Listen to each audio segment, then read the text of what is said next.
Good evening. You can do better than that. Good evening. All right. Thanks. Thank you for being here. It's a special privilege for me to be here tonight because I get to do two things. One is I get to talk about business development and people development, which is a passion of mine. And secondly, I get to do it in Kuwait because the Middle East, as you'll hear my story, is very dear to my heart. So what I'm going to do today is two things. First, I'm going to talk a little bit about my background and some of the lessons that I've learned along the way. Then I'm going to give some advice for people in business, especially people starting businesses, but also growing and leading businesses. But before I get started, I'd like to start with telling you some products that didn't make it in our restaurants. You heard we have KFC, Pizza Hut, and Taco Bell restaurants. I'm going to show you some products that didn't make it. For those of you who haven't heard me present before, which is probably the whole room, this is meant to be almost humorous. So I need you to work with me on that. The first two products we tried, and you'll look at the screens on that, were really products that we tried to cost engineer. So the first product was a one-topping dough lover's pizza. Didn't quite work out. It didn't make it through tests. Another great engineered product was a zero-calorie iced tea. Again, also meant to get low food costs. And the thing that really made the food costs work is that the lemon was sold separately. So obviously, if entrepreneur's lesson there is if you have a product that costs well but isn't interesting to people, it won't work. Another thing is that you need a wide enough group. So in Taco Bell, the first biggest initiative we have at Taco Bell right now is breakfast, which we originally called First Meal. The idea we had before that was last meal. And that had great feedback among the people the prisoners who tried it, but unfortunately there was no repeat purchase involved. And then a lot of you want to be entrepreneurs, so I'm going to give you an entrepreneurish idea that I don't think anyone's ever thought of. I won't be insulted if you go out and steal this idea. It's discount parachutes. Skydiving is very expensive, so there's an opportunity for discount parachutes, and I'll also give you two marketing slogans for the product. The first is cheaper and faster, and the second is all of our living customers are satisfied. So what I'd like to do now is to really just talk about my background and some lessons I've learned along the way. And the first thing that I was fortunate enough, you don't get to choose your parents, but I was very fortunate at the time that I grew up. My parents gave me, I think, and my sister, very good values. And part of those values that I think have helped in business, two in particular, I think it's just hard work. You know, my dad had a small business, and it was a tough business. And, he put a lot of hours into that business. My mom worked as soon as my sister and I were old enough to go to school. And, hard work is a big component of success, whether you're owning a business or just running one. The second thing that they think did a really good job of is keeping a positive attitude. So our family likes to laugh at ourselves and have fun along the way, which I think is also very valuable to stay positive in all times. And I'll talk about that later. But probably the biggest benefit that I had from my parents was that their mission in life was to make life better for my sister and I than it was for them. And, fortunately in that generation where I grew up, a lot of people felt that way, but my parents in particular felt that way. So, as an example, even though money was pretty tight, they sent my sister and I to one of the leading universities in the country, and they made the personal sacrifices to do that. So, one of the things that they've passed on to me that I've shared with my kids is hopefully some of those same values. And, my goal is to make their life better than mine, but also sort of translated that to people I work with and try to make, their life easier than it was for when I did that job or when I, was earlier in my career as well. That's why I really enjoy this type of a setting. What I'd like to do now is jump forward to my first job after business school. So I worked a lot in odd jobs when I was growing up. Went to college, university, worked for 3 years, and then I went to California to get my business degree. And I brought home two things. I brought home a business degree, but I also brought home my future wife. And it was interesting that we met in business school. She actually got the job in New York, at the very end of the recruiting cycle, that brought me back to New York, where I'm from, and I joined up with PepsiCo. And I was very excited about joining PepsiCo, but to be honest, I got more than I bargained for, because I was really looking at what would be a great job to do, and where would I be happy doing that job, and maybe looking at the next job or two. But what they ended up doing is opening up all kinds of doors for me. And I ended up staying at the combination of PepsiCo and Yum, because Yum was spun off from PepsiCo 18 years ago, for 30 years. So I did a lot of jobs you'll hear during that time, but I really had the benefit of an opportunity that, quite frankly, I misjudged at the time. So sometimes, it's better to be lucky than good, and I really had the good fortune with joining a great company like PepsiCo. One of the things that it opened up ultimately was the opportunity to go to international business. And I grew up in New York, and didn't travel very much even within the United States, never mind outside the United States. But about 3 years into my job there, I said I'd really like to go to international. It was time for me to sort of do a new job within the company. And the feedback I got is, we'd really like you to be a field finance person in one of our operating businesses. And I said, I'd really like to go to international. They said, I'd really like you to do field finance job. So we went back and forth. And then I got fortunate in that my boss's boss at the time said, hey, listen, Rick, I heard you'd like to go into international. Let me just set you up with lunch with the CFO there. At that time, I was in the finance function, and see how that goes. And one thing led to another, and I ultimately got a job in international.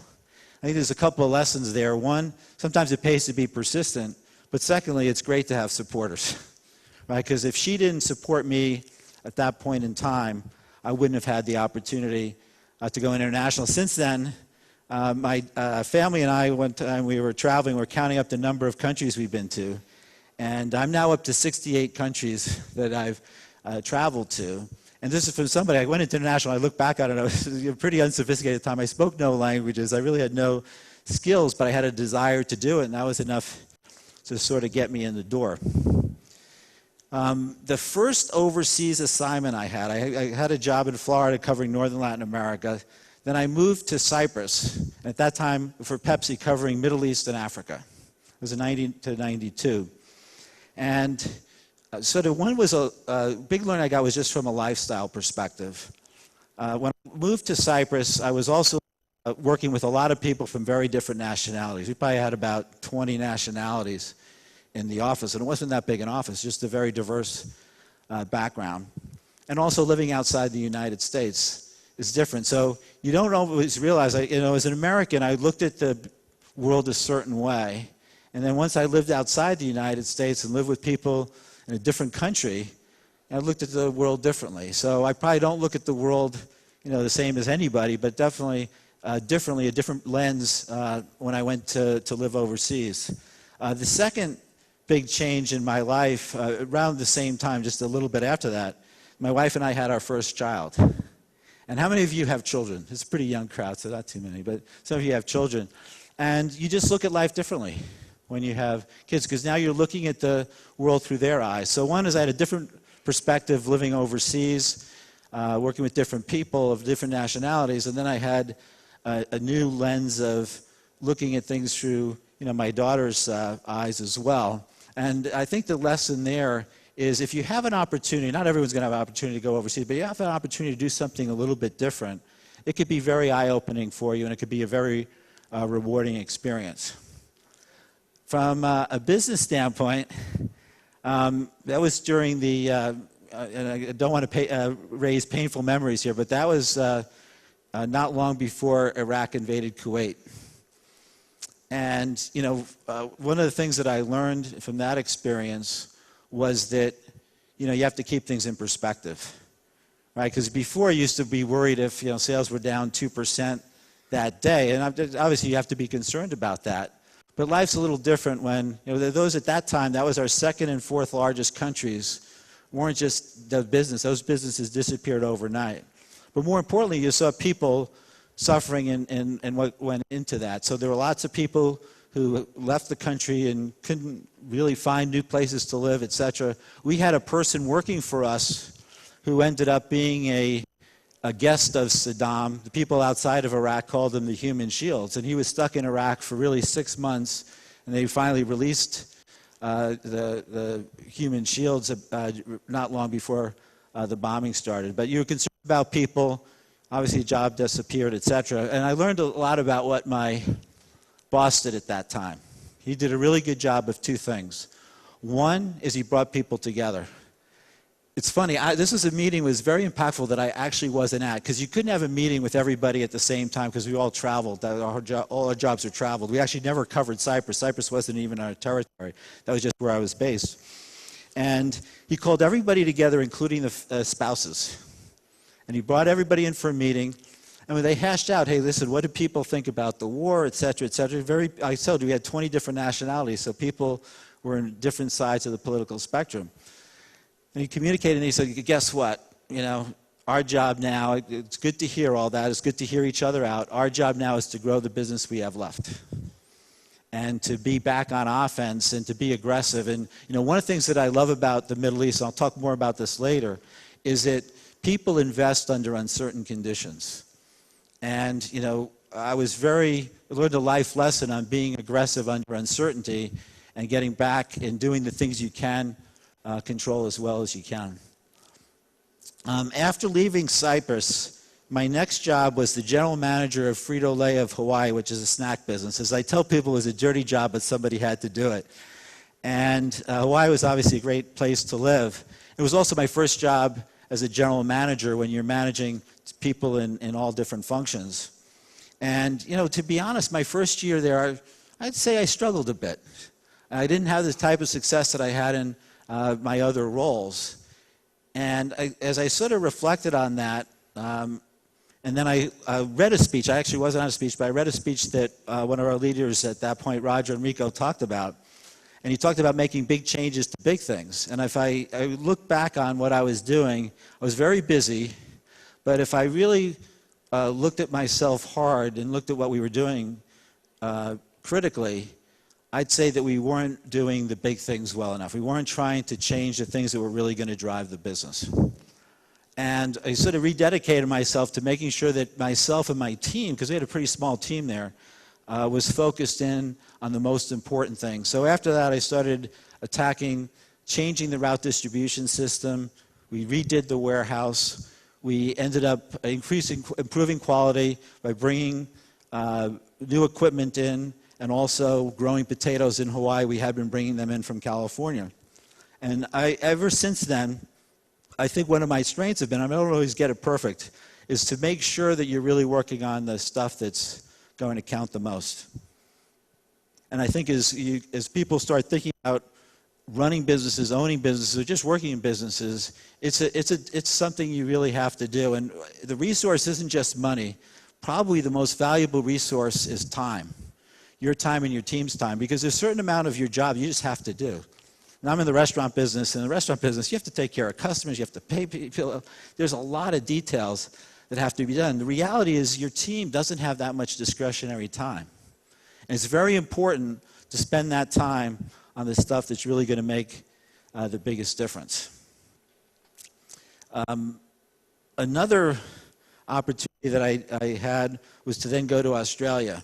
And at that time, PepsiCo owned the soft drink business that I worked in, the snack business that I worked in, and then the restaurant business. And I'll be honest, I was not either opposed or particularly interested in the restaurant business. I thought, you know, I've done snacks, I've done soft drinks, I wasn't against it. And they gave me the opportunity, and I just went. And it's almost the opposite of my experience of pushing for international. This one I sort of went with the flow a little bit. And it was the best decision, one of the best decisions I ever made, because I ended up I liked the business I had before, but I really liked the restaurant business. And, you know, people have been talking over the last few days about the importance of passion in business. And I'd echo that point. I ended up in a business that I really loved. And I don't know if I'd have been as successful in the consumer business as I was ultimately in the restaurant business. So I ended up loving that. And then my last 6 months in Australia, I was picking up Asia. And in Asia, we had a pretty successful business. In fact, at that time, our international business only made about $180 million. So it's grown a lot since then. and 120 million roughly was made in Asia. And my second day in my role, I was in a presentation in Korea. And the Pizza Korea business was actually an awesome business at that point in time. All the numbers you wanted to go up were going up. All the numbers you wanted to go down were going down. It was on a huge run. Margins were actually 25%, which in the restaurant business is large. And I was talking to my boss's boss, happened to be there just for a short part of the visit. And he said, Rick, you rarely hear me say this, but in 5 years, what you like to do is grow the number of units, and you actually want to manage the margins down. They're actually a little too high. It's too big of an opportunity for competition to come in. Well, literally 4 days later, the Asia financial crisis hit, and there was devaluation of 30% to the currency. And basically, I was going to call my boss's boss back and say, it take me 4 years to manage down those margins. I did it in 4 days because it was a really tough economic situation. That was a region that had just been growing and growing until then. But the lesson I learned there is similar to the lessons I learned before about staying together, being aggressive. But the other lesson that I learned, my boss did a really good job of sharing practices. And so the Asians were concerned that, gee, no one's ever faced anything like this. What are we going to do? And one of the things that everybody had theories, and we were working together to do it. But my boss knew that actually Mexico went through something not identical, but similar about 4 years earlier. So what we did is we brought the Mexican management, a couple of those folks out to talk to us and our franchisees about what to do, and then we developed a game plan. So the benefit of having best practice sharing is really large, and it was large in two ways. One, the people receiving the information were very grateful that, hey, they gained more confidence because we now know what worked, what didn't work in that period of time. But the other thing that I missed, it was amazing, is the people who were giving the best practice sharing probably liked it even more, because here they got an opportunity to contribute outside of their business. So one of the things that people love to do is people love to make a contribution, and they weren't getting paid extra, they weren't doing anything. They just loved to have the opportunity to contribute into a business that was different than their own or bigger than their own. So as I moved forward, there were obviously more positions that I had. I was head of development for international, then I became the CFO for the Yum business. I did that for about 7 years, and then I became the president for a couple of years. And I won't go through all the lessons there, but there were two common things that I think are important. One I've talked about, but I'm going to beat you over the head with, and that is priorities and spending time on them. And a big part of that when you're in the positions I was in, and I think it's very important for entrepreneurs, is to have a business model that works. I'm going to talk about that in a little bit. The second thing that becomes important as you get more senior in a business, and very important if you're an entrepreneur, is to be a great role model, because you are the role model for that business. And, I asked before who has kids, and people who have kids know if you try to tell a child, do what I say and not what I do, it doesn't work too well. You don't have the credibility. Well, the same is true with people who work for you. So, one of the things that I think is very important is to be a great role model. And I had the opportunity of going to a conference somewhat like this at a different location, and General Schwarzkopf spoke to the group, and he was a very commanding presence, and he tells the story of he was about to, he was having a meeting with his boss. His boss said, listen, I'm going out of town for a few days. I need you to handle these things. He gave him like 5 things to handle. And General Schwarzkopf started to ask some questions. He go, well, what about this? How do you want me to handle that? And the first piece of advice his boss gave him was, when in command, take charge. So General Schwarzkopf nodded and then started asking some more questions and said, okay, well, how do you want me to approach this senator on this appropriations bill? Because that has to get done while you're gone. And he goes, do the right thing. And then he left.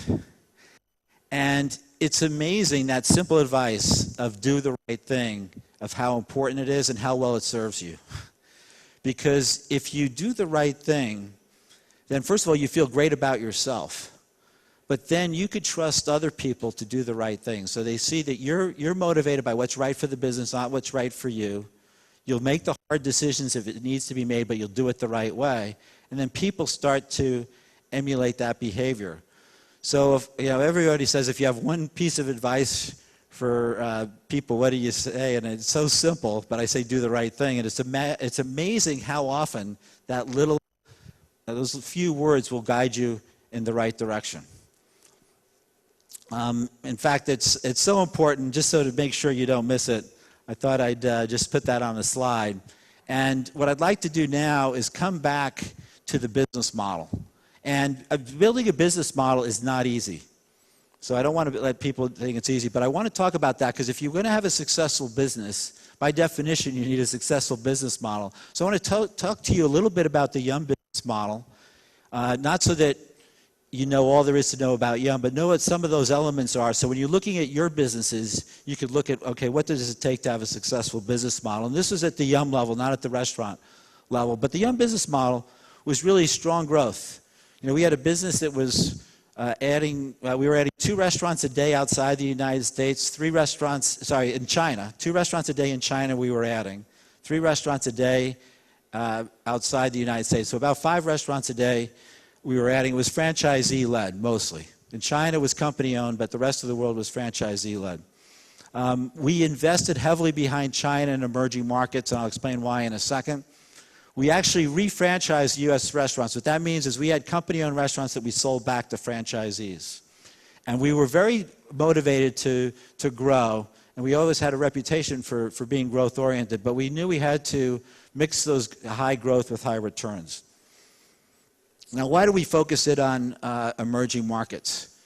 There were 2 reasons. One, we had a competitive lead. McDonald's is a great company. Ed Renzi's here, and he spoke yesterday about some of the lessons he learned from his experiences there. And if you look in the United States, McDonald's is about 3 to 1 the size of KFC. But you could see that rest of that other area, there's a lot of chains in the U.S. So these are the top 10 chains in the U.S. at just the market share. If you go to the top 10 emerging markets, and by the way, there's over 5 billion people in these emerging markets and they're growing, it's really a 2-player game.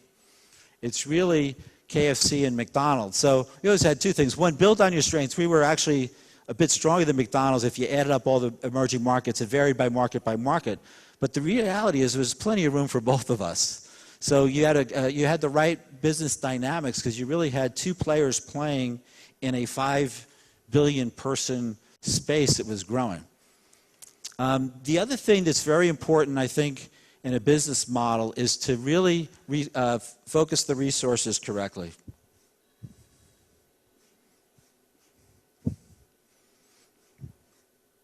So this represents our company ownership. These are company owned stores. I mentioned we're mostly a franchise model, so we had 40,000 restaurants roughly to comparison. These were the company owned restaurants. And you can see over a 10-year period, I'm going to show a few numbers now over a 10-year period, we went from, the number of company restaurants really didn't change that much. We went from 6,400 to 7,500. For 10 years isn't huge.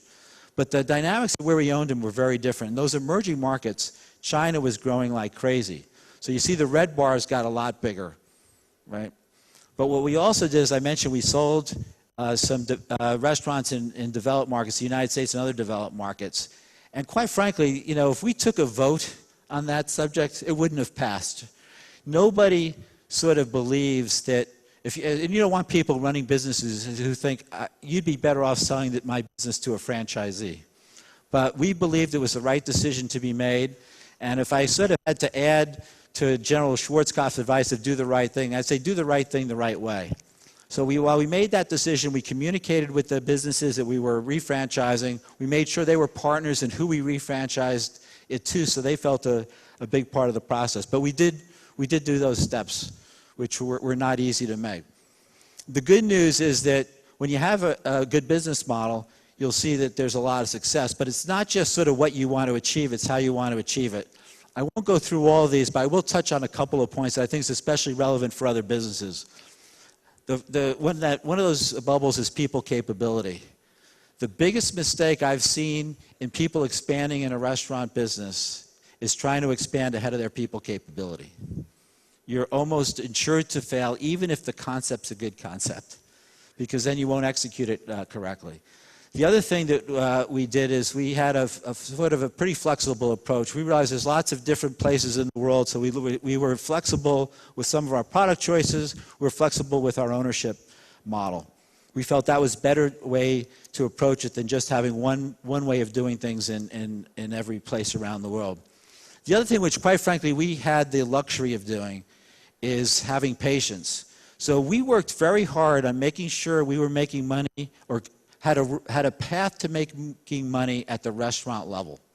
So we want to make sure we're making money at the restaurant level, but we were investing in infrastructure, investing in people above the restaurant level to pay for that. So we were losing money in total, but we had to be focused on, hey, we have to start to make money at the restaurant levels because it's not till then when you could expand rapidly, but we had the patience to do that. And quite frankly, we learned that from McDonald's. McDonald's, we had studied earlier in Europe, they did a really good job there, but they were at Europe at least a decade, probably more, before they started making money. Then they started making a ton of money. They make a couple of $1 billion in Europe right now, but it took them 10 years to do it. We had the same kind of mindset. If we wanted to be leaders, we had to be patient in terms of making money, but we also had to be disciplined to make sure we were fighting to make money at the store level. And fortunately, it paid off. This is the earnings per share growth that Yum had between 2001 and 2011. We got rewarded in the marketplace. The stock market, the S&P 500, in that 10-year period grew 10%, and Yum almost 4 times growth in terms of that. Just one of the reasons why I was able to retire as president, although I'm staying pretty busy.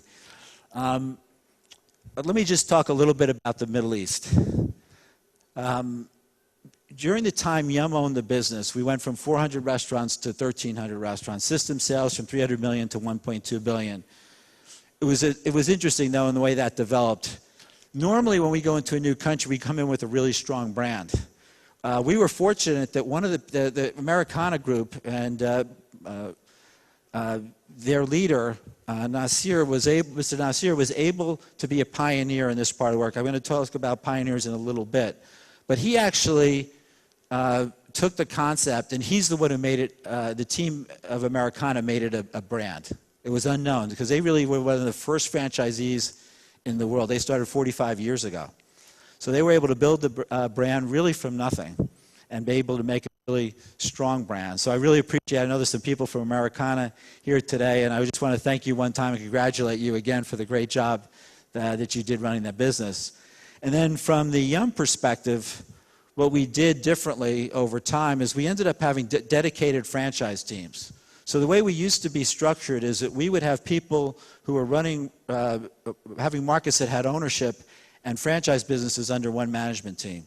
And what invariably happened is management started to go towards the time critical, but maybe not the biggest impact. Because when you're owning a company, when you own a store, lots of things happen. You have to hit payroll, you have a food safety, you always have to go towards that. And we had people who instead were focused on how do I grow this franchise business? What do I have to do to increase their capability so that they could grow better? So we had training programs set up for them so that they could do things differently. And I mentioned before the importance of best practice sharing. And I have to be honest, in those probably the first 20 years, maybe even more, of Americana's existence, they really were probably sharing more best practices. And I think that's balanced up a little bit over the more recent years so that, one of the things the franchise business team does is they take practices from one country to the next. And if you lead the Middle East, you're taking practices from one country to the next, but you're also taking practices from Middle East to the rest of the world. So, for example, one of the things that we did there was the Middle East has always been a leader in delivery of KFC. We've tried to take some of that learning to other parts of the world, and vice versa. We've tried to take some other learnings from other parts of the world into the Middle East. So the first piece of advice I've got for people who are entrepreneurs or want to lead a business is to make sure you have a business model that works. The second piece of advice is, and this is probably especially for business owners.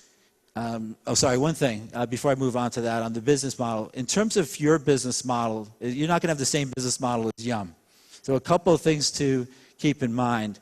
The first is that you need a strong and hopefully differentiated consumer proposition. Right? You have to have a reason for your products. The second is that your projected economics have to work. Doesn't mean your first shot's going to be successful. But what you don't want to do is have a business that even if it works out the way you think it's going to work out, you're not going to make money. You have to figure out a way towards doing that. And you have to keep playing with those first two things. You need to keep tweaking your consumer proposition, and you keep having to make sure that that's going to yield a positive result. And where we've made mistakes in our business model is not recognizing that earlier. We sometimes think we have an execution issue, but we really had a failing consumer proposition issue and not addressing that in the right time. And then you want to see ideally a pathway towards profitable growth. We had over a decade of profitable growth really because we saw the pathway there and we knew the math worked as we were doing it. Not everyone's going to have that clear a path, but it's very comforting to know that you have a path towards growing your business. Let me now shift gears to, I think, mindset. And, I think it's really good for a person starting a business or leading a business to have what I call a pioneer mindset. To explain what I mean by that, what I'm going to do is talk a little bit about a few pioneers and some lessons to be learned from them. The first is Hannibal, which I love the quote, "I will either find a way or make one." And so, I don't know if he really said this, but it's been attributed to him when, how are you going to get the elephants through the Alps? And, he just said, through determination, I will figure out a way to do that. Another pioneer, it's amazing, is Nelson Mandela. I had the opportunity to visit South Africa in 1980, not long before Mandela came into power. And I have to tell you, I was not optimistic at all that they would be able to transfer power without bloodshed. If you had to ask, I thought there was a small chance it could be done, but almost no chance. I just saw the dynamics were not set up that way. But due to the grace of Nelson Mandela, you see that it always seems impossible until it's done. His grace and the spirit of the South African people, they were able to make the impossible happen. And it's one of the great events of my lifetime was being able to see that happen in a peaceful way. Another example of pioneer is Marie Curie, who was a famous scientist. And she was born in Poland, late 1800s. And her mother died when she was 10 years old. So she had to take odd jobs and so forth. She was obviously a very brilliant lady. But when it was time for university, they wouldn't take women.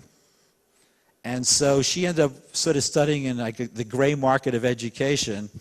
Ultimately, she made a deal with her sister. She'd sponsor her sister for a while, then her sister would sponsor her. They saved up enough money for her to go to University of Paris, where she studied, won 2 Nobel Prizes, one in chemistry, and one she was basically self-taught in physics.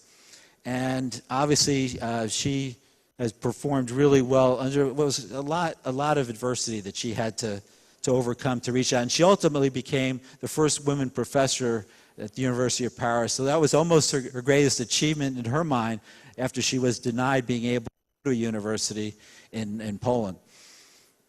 Now I want to go to a few business examples. And I love this quote from Henry Ford: "You can't build a reputation on what you're going to do." Right? So in business, you have to be action-oriented. And, you want to be smart. You want to make sure you know what's going on. But then you ultimately often have to pull the trigger and make sure that you're moving forward. Another good example, a business leader, is Soichiro Honda. And he also had ups and downs in his career. And if you ask him what was the secret of his success, because there's some quotes on that, he really felt it was all his failures. So he at one point had a joint venture, a sort of a supply joint venture agreement with Toyota. He also had a sort of experiment going on in this plant. His job was in this plant. And this plant got destroyed.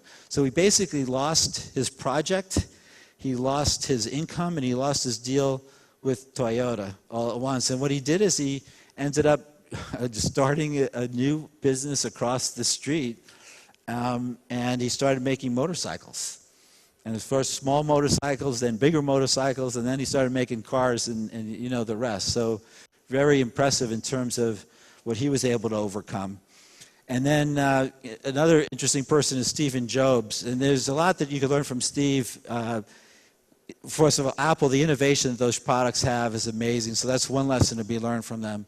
But he also is, I mentioned the importance of resource allocation. I'll touch on that again later.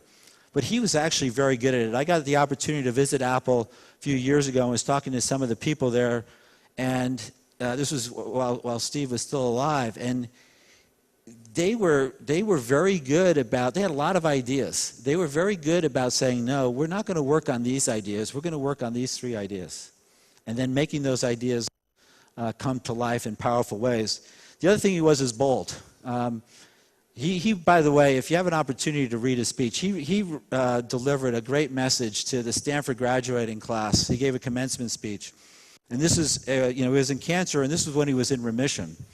And one of the comments he made is, remember, because he was talking about when he thought he was going to die, it turned out, unfortunately, the cancer came back. He said, remembering that you're going to be dead soon is the best way of avoiding the trap that you have something to lose. What he meant by that was that, hey, we only have so much time in our business careers. Go for it, right? Because we think we're going to lose if we make a mistake. It's so much better to go for the opportunity than to sort of worry about the mistake. We've been very fortunate. I mentioned Americana was one. Individuals we've had in our business that have been pioneers. One of the pioneers we had on the pizza business was the Carney brothers. And they decided to start a pizza business in Wichita. And they only had 2 drawbacks. One is that they didn't know anything about pizza. And 2, they had no money. Right? So these minor drawbacks. The first one that they overcame, because they heard about pizza in a magazine. Their neighbor bought a magazine and said, boy, this pizza thing's taking off in New York and the West Coast. Maybe we should do something about it. Well, it turned out there was one person who sort of knew how to make pizza in Wichita who had moved down there. So they basically made him a partner in the business. And then they showed up for the closing of getting the restaurant lease. And each brother thought the other person had money. And they couldn't come up, this was a long time ago, but they couldn't come up with $155. They did not have $155 between them to sign on a lease. They were able to borrow some money off an insurance policy and ultimately made it work. And then the name Pizza Hut, which is on the sign there, was not through large focus group study. What they had is they had a sign that could only fit 8 letters. And they wanted to have pizza in the name. So they thought that the building looked like a hut, so they came up with the name Pizza Hut. And, today's business, you want to be smart. But as one of the brothers said, Frank, we had more guts than brains. And in today's world, like I said, you want guts and brains, but don't underestimate the importance of guts. So if you look at what pioneers do, I think with determination, they find opportunities. One of the things that's interesting in a lot of the stories, they do adapt. So they had a purpose. So they had a purpose, but they then, if they had to meet that purpose a different way, they figured out how to do it.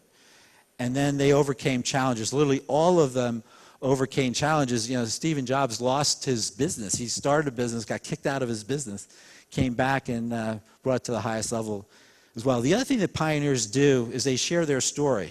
And one of the things that's great about being here today is sharing the story. And it sort of reinforced what I said before about trying to pass on your knowledge to others. It's your way of sharing your story. What I'd like to do now is to talk about a couple of other, I think, keys to success. We mentioned having a strong business model, having a pioneer mindset. The third thing, which is real obvious, is you're building a great team. And, I got my first, I'll say shock to that, I'd say, is when because I knew this intellectually, but when I mentioned I went to Cyprus for the job there covering the Middle East and Africa. And when I went there, I had 5 direct reports. They were in 4 different cities, and I had 2 open positions, and I had one person I knew I had to upgrade, and another I thought I had to upgrade. So I sort of felt I had to upgrade 4 of the 5 positions. This was a new region, so we had a lot of work to do. And I remember I was there about 7 or 8 months. It was time for a performance evaluation. And you think you did a pretty good job. You're looking forward to the performance evaluation, and overall I got a good evaluation. But my boss, because I sort of, I did a great job of covering for the people who weren't there. I talked directly to the general managers. I talked directly to their teams, so I was working really hard to do it. And his main feedback in the presentation is, Rick, you've got to hire more people fast. And you've got to, for us to get the quality of work done, you've got to do more there. And I was like, well, I was running the business. I didn't have time to do that. And then when I sat back and thought about it, I realized he was right. And what I started to do after that, at that time, I sort of had a mindset, well, it's HR's job to find people. And I sort of switched that mentality to, no, HR supports me to find people. So I developed a reputation as I would meet anybody, any place. And I talked to headhunters directly and said, listen, I want to see your best quality people. If I had a flight in London that had to stay over for 2 hours, I would interview somebody in that time in between. Whenever I made a trip to another city, I would spend some time interviewing people before and after. And, that really helped me a lot because I ultimately did develop a great team. And it's really, obvious when you think about it. Every business I've had that's been successful has had a great team. Every business that hasn't generally hasn't. And I'm a big strategy guy. It's one of the strengths I have. But trust me, if I could have a mediocre strategy and a great team, or a great strategy and a mediocre team, give me the great team every time. Because they'll adjust the strategy, they'll figure out the right things to do, and they'll be successful.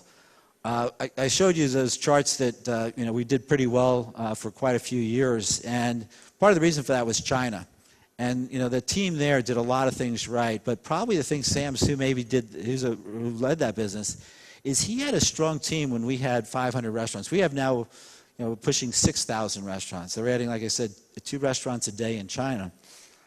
But he was able to have basically the same leadership team that was running 500 restaurants, the same as when you're running 6,000 restaurants, 500, 6,000. So he was able to hire people who he knew had the growth to grow with the business. And that sounds like it's easy, but it's actually hard because all those people had to grow as individuals. So, to me, there's several things that could motivate you for growing the team, was the success of the business, et cetera. But, the other thing is you could just do it the way my parents' attitude is what I said before, is make life better for the people behind you. And I have to tell you, it's very rewarding. If you ask almost every business leader, say, what are you most proud of? I'll ask myself that question. It's the people I've developed. I'm proud of some of the things I've accomplished. But, I'm proud of the fact that, that I have had 4 public CFOs who've worked under me, who I think I've been an important part of their development. 3 of our division CEOs and presidents now, I think, had an important part in developing their careers as well as other folks. And it's a very rewarding experience. So even if you're doing it for other people, my experience is that you'll get a lot out of it. There's lots of books and forums about developing your team. But one thing I would tell you that's important is to be very diligent about developing not just their performance, but developing their skill set. And one of the things that most big companies have is they have a process where you sit down and you try to you look at somebody's strengths and their opportunities, and you look at what they want to do career-wise, and you say, okay, what should be your game plan for you to be successful, and how do you improve from where you are today?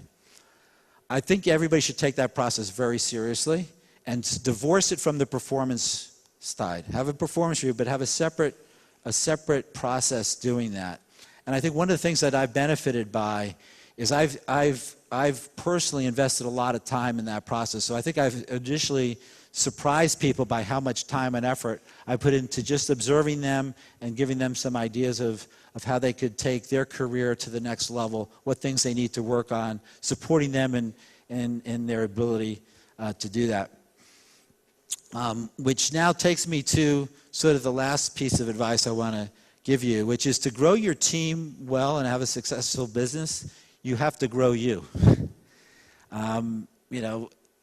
That sometimes seems obvious, and I'll give you a few examples. I mean, first of all, if your business isn't growing, you still have to evolve. Business evolves. 10 years ago, digital world, social media didn't matter. If you have most jobs today, you have to consider what's happening in the digital or social media space. Then most people want their businesses to grow. Well, if you want your business to grow, given that China example, your team has to grow. Your team has to grow. They want to see you grow.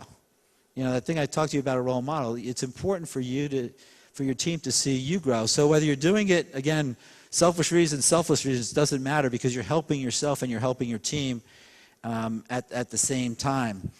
And one of the things that I learned in business that I probably didn't understand 10 or 15 years ago, because I had to see people's careers develop more, is that I always sort of felt that earlier in my career that talent level was going to be the thing that sort of got people furthest in a company. And I now think it's actually people's ability to learn and change. So if I really look at the people who've done a good job of that, it's people who've been very serious about trying to improve themselves and then acting upon doing it. Studying themselves and then acting upon doing it.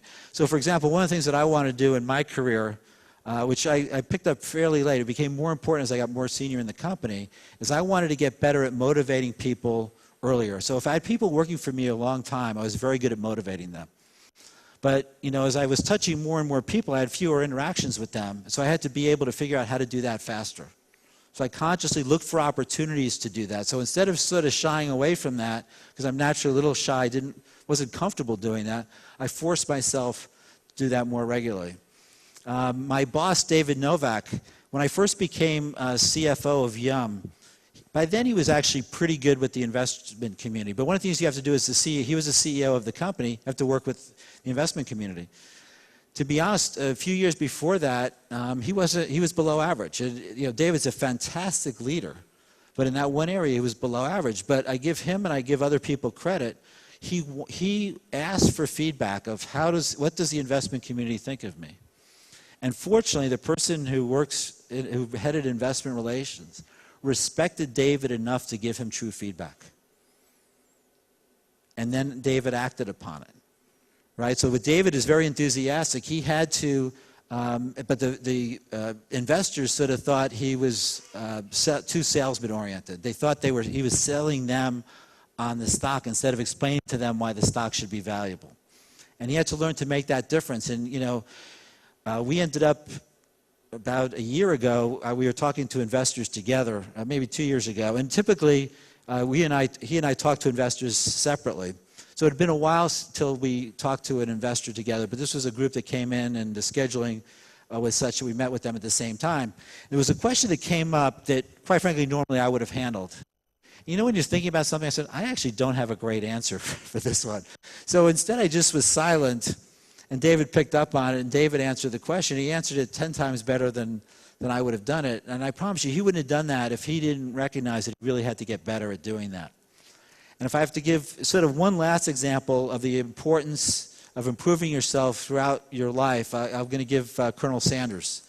I was mentioning we had a lot of pioneers in our business. Well, Colonel Sanders was actually had a lot of ups and downs, had a lot of ups and downs in his career, and he really didn't hit his stride until he was about 66 years old when he started to aggressively franchise the KFC business. And now we see a lot of people working at 65 and growing businesses, but that was very unusual back in his time. Most people, were not working at that point. And that's when he really started having success. And then he had a very good string of success, ultimately sold his business, but continued to work into it.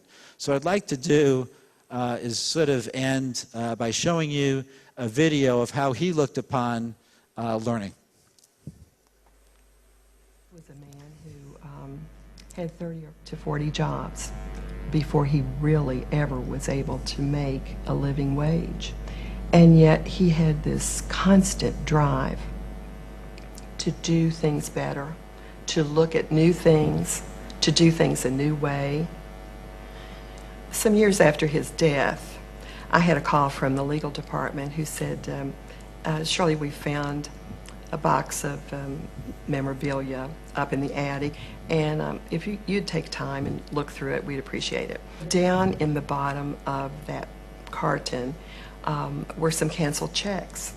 And I was looking through there, and here was this little check for $5, signed by the colonel, and he had written in the memo line for the Tmkeen book. And at that time, he was the most recognized person in the world, had been for many, many years. And I sat there and I looked at that and I thought, Colonel, what in the world at this stage of your life did you think you would learn from a book called Tmkeen? And it was just evidence of how he continued to be motivated into the very last years of his life. So anyway, I've always, when I saw that video, it really motivated me because it made me realize that I had to raise my game in learning even more aggressively. So just to sort of wrap things up and to sort of summarize where we are. So to remember, the first thing is be a great role model, do the right thing. If you only remember one thing from this presentation, I hope it's that. Attack your business with a pioneer mindset and be thoughtful about your business model and very disciplined about allocating resources. And then if I had to give the second thing for you to remember, it's grow you. Your team needs this. I'm very happy again to be here and share my story, but I'm really looking forward to seeing a lot of you be successful in writing your own stories and being your own pioneers. Shukran.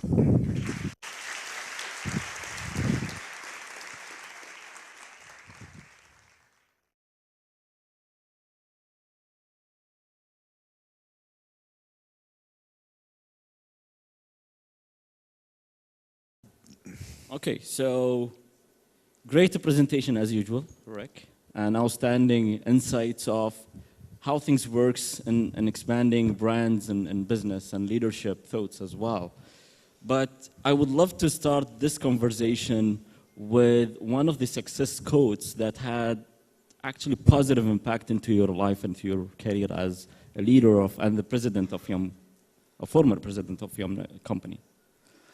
I've been very fortunate. You know, some people sort of say that they've learned the most when they've had a bad boss, and I've never had a bad boss. I've learned from all of them, and I think it's important to learn from all of them. But if I had to pick one, it was probably person I had, Peter Hurl, when I was in Australia, who I thought did the best job of living what I heard about General Schwarzkopf. I told you I was very motivated about doing the right thing, and I saw him do it firsthand. We were going through a period of time in Australia where we ended up also selling back restaurants. And when you do that, you have less need for overhead than when you have a franchise business and a company-owned business. So we had to reduce some staff in order to do that. And he did it completely the right way. He involved his whole leadership team in the process. And we tried to keep as many jobs as we had. And the people whose jobs we couldn't have, we gave them as much notice as possible. And I saw him personally do a whole bunch of reference calls to support them and calling in his contacts. He used up his sort of goodwill to get those people jobs with other companies. So he, to me, was a great role model of doing the right thing the right way. Awesome. Right now, we're going to dive into the main topic of today's discussion, and which actually is the main topic of the whole presentation today, which is brand expansion.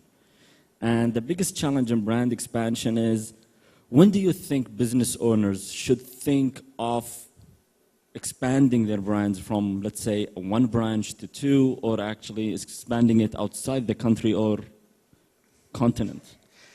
I'm going to give a fairly long answer to that question. Would love to. The first thing I think is, what's your goal? I've seen people expand. I remember we had a conversation with a franchisee, and he overexpanded. Went a little ahead of his people capability, and we misjudged his capability, so we were somewhat culpable as well. And you started to say, well, why did you do it? And he really did it so that he could pass a bigger business on to his children. Well, it turned out his children weren't interested in the business, right? So, people have to expand for the right reasons. So the first thing I say is understand what your goals are and why you want to expand, right? It's interesting. I told the story about the Carney brothers. And one of the things that Frank was amazed about his older brother, Dan, is, I told you they had no money. They were just starting to make, as soon as they started making a little bit of money, Dan was looking for a new site. Right, so he had the drive to be an entrepreneur, and he was motivated by growth and being success, etc. What I would say in any restaurant business, or probably anyway, is you really need to make sure you have a model that's going to let you make money on your second unit. A, and then B, coming back to you have the people capability to do it. China had that amazing growth, and I remember we were having conversations with the team there, and they were talking, how do you grow from this level to that level? And remember, we were worried operationally, were they ready to go from, they were adding about 600 units, so they were adding like from 2,000 to 2,600 units. That's a ton of units to add on that base.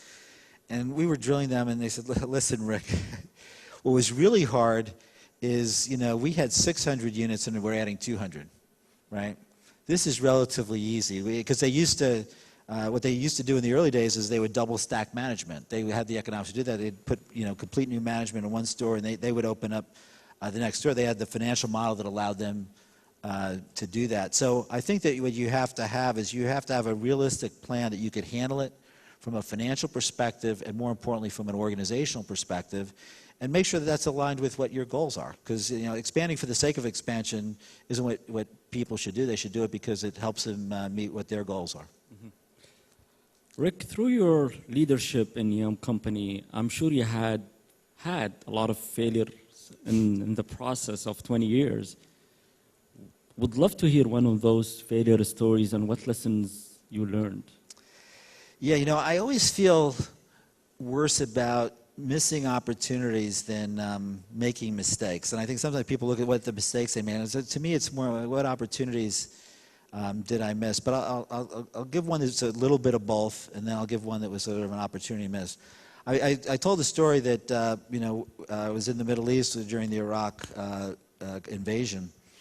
And one of the things we had is we actually had a unconfirmed letter of credit from Iraq for some concentrate we sent. And for those of you who aren't finance background, you don't want unconfirmed letters of credit from Iraq. What you want is confirmed letters of credit from a Swiss bank, for example. That would be ideal. So we were working on getting paid on that instrument. So we were looking at who would buy in the open market, et cetera. And we ended up being very close to getting it done, but then the invasion occurred, and of course then nobody wanted it. And I don't beat myself up for missing the invasion, because a lot of smarter people than I didn't see that one coming. But what I do beat myself up a little bit is coming back to that resource allocation thing, is that I think if I had dedicated more people time to it, we would have gotten paid on that. And by the way, that was not a small mistake. That was a $4 million mistake that was made. Ultimately, through the court system, a long time, we were able to get that back. But that was like 20 years later. So that was something that I would have done differently, is put more resources there. And then from a business opportunity perspective, I think one of the things that we missed as an organization in developed markets, we have the opportunity to correct it, and we are in emerging markets, is that when Pizza Hut was growing its delivery business, we weren't modernizing the dine-in business enough. And we all had seen it. We tried to do things. I come back to, we weren't really making the big changes to big things. We were making smaller changes that needed to be. And we really need a revolutionary approach to it. And it turns out, again, the China team was able to figure it out. Now we're trying to take that to some other markets as well. But it took us a long time to get there. And I was part of management teams that had the opportunity to do it either in my market or to encourage people to do it in some of my more senior roles. Awesome. Amazing. From all the lessons that you have had, from all failure stories that you had, what is the number one lesson that you learned?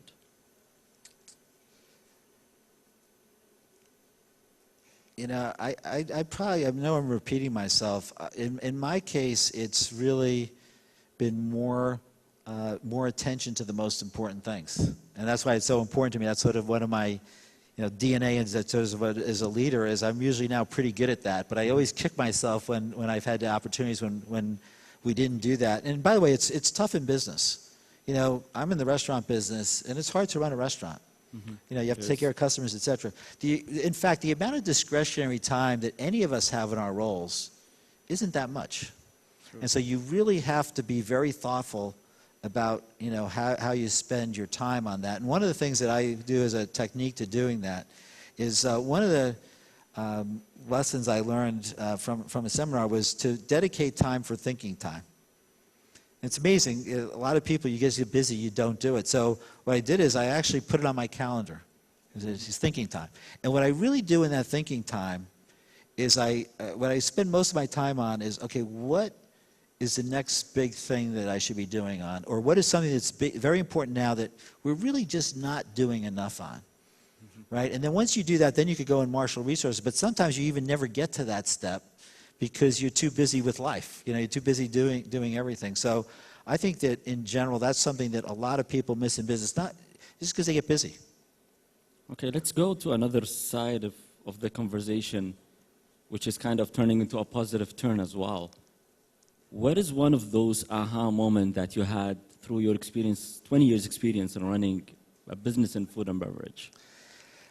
You know, I think that the ahas you get is really, you know, when you see people going and growing personally, and then also they're growing the business. That you really see that they've hit their stride. So, you know, to me, the biggest thrills you get is when you had somebody who, let's say, you know, was a good performer, and then they become a great performer, and then they're growing the business, and you know, you feel that you had some part in that development, and you know, that is so rewarding because first of all, you get the business results, but also you get the reward of saying I had something to do with their success, and you know, in some ways, that's even better than your own success. True. What is the leadership moment that you are proud of? You know, I'm not sure if there's sort of a single moment that I'd say, okay, this is the time we did it, because I'm proud of a couple of things. I'm proud of that we, you know, when you look at the success we had, there wasn't one moment where you said, okay, we achieved it, because you have all this work ahead of you to get to the next success. But what I felt good about is when I realized that if I did nothing, not me personally, not the business, but if I did nothing for the next, let's say, 6 months, I think I've got the team set up to be successful. Mm-hmm. Now, we never rested on that because things change, et cetera. But I sort of feel when you have things working the way you want them to be working, the people are working on the things that are important, and they're making the right types of decisions, and you know they're going to make the right types of decisions. And I get questions, how do you run a business? And when I was president, you know, we have about 40,000 restaurants, and at one time, 30,000 of them reported to me.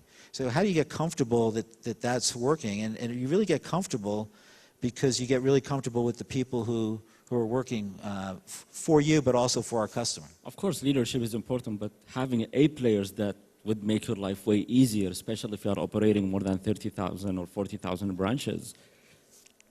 How important is the education and knowledge acquisition in the role of becoming a very successful businessman or a business owner? Oh, I mean, I said it sort of during my presentation. You know, if you have to do, well, we want to get more insights. Exactly. You have 20 years experience, right? Well, if you had to, you know, do one thing right, it's getting the team right. And I learned that lesson, you know, fairly early, probably not as early as I should have when I gave the example before.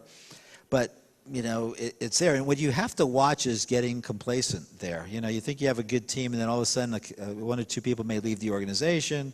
One may go to a different part of the organization, and all of a sudden you've got holes of it. You're usually not as good as you think. So, you know, to me, you have to do both. You have to get volume of people that you feel you have backup for, and you don't want to overhire because you want to stay as a lean organization. But you can't just have a couple of A players. You need multiple A players. And then I think you have to work it. I think it's really important to make sure that the people are growing. And to touch on the thing, especially if they want to meet their goals, because sometimes somebody could be doing their current job really well, but they may not have the skill set to go to what their goal is. And so it's really important to make sure that, you know, you yourself are working on your skill sets, but each of your people are working on their skill sets. Because if they're an A player today and don't improve, they're not going to be an A player 3 years from now, 5 years from now. I think that's unlikely. Awesome. I'm sure one of the brands of Yum Brands was a bit of struggle for you. Not all the brands were very successful at the step, you know, the first step. What steps that you took in order to take kind of struggling brand to the next level and making it very successful? You know, it comes back to maybe the core parts of the business model. You know, we do business. We have 3 brands. We're in 125 countries and territories. You know, stuff happens, right? So you're going to not have all businesses on all cylinders. And, you know, I always come back to sort of 2 things. One, do you have the right consumer proposition? You know, are you really delivering what the consumer's expectations are? Are you doing that in a credible way, in a way that is innovative, that people appreciate? And then do you have the team and processes to deliver that? And what's hard about the restaurant business is you need to do both those. You do both. I mean, you could market some great ideas, some great new products, and all that, but if it's not hot, doesn't taste great when you go into the restaurant, it's irrelevant how good your marketing is, right? So to me, it's sort of, you have to have both those things together for it to be successful. And sometimes you're out ahead on one versus the other, and you have to get both of them right.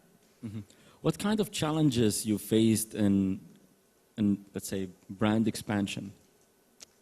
So our business owners over here or youth could actually anticipate it when they think of expanding their brands.